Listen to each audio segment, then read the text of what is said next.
But understanding there's three primary uncertainties that you cannot absolutely know, and you will never know. And I promise you, I have no secret weapon, no algorithm twist, nothing in Enigma tells me where the opening price is going to be. Nothing. I have absolutely no.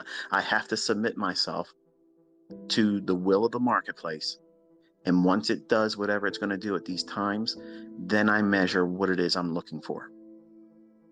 What is it that I'm looking for? I've shown you this week. We traded down to certain levels after a gap lower. I want to see it run buy side. It does. I want to see it run sell side. It does. And those narratives during those live streams that I'm telling you, because we're not lost in price. We're not lost in price. We're not lost in the candlestick jungle. We're waiting for a clear path to a destination that we have already set out for, looking in a direction.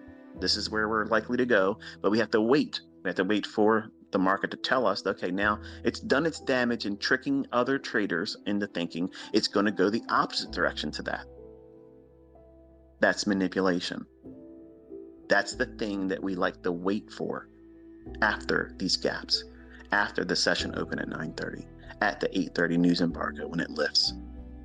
We're waiting for those little tricks, those little unfortunate events that the lesser informed speculators are not aware of, and they fall victim because they're using concepts they've learned in books based on breakout strategies, or looking for confirmation after a move has began, and they chase price.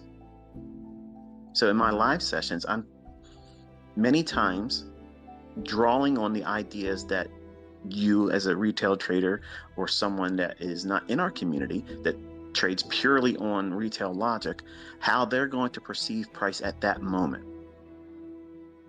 And the times I'm saying that, I want you to write down your notes. When I say those things, when I'm referring to a retail trader's mindset or a concept that they may see right now, or they're shorting here, or they're bullish here, or if I'm referencing where their stops would be at that moment, and I failed to mention this prior to this now, but I've mentioned it in passing in lectures.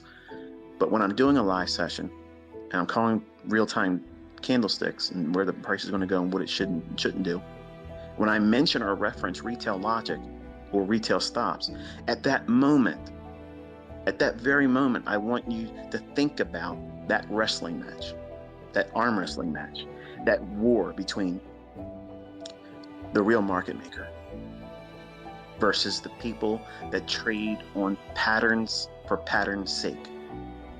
The emphasis of believing that price is going to go up.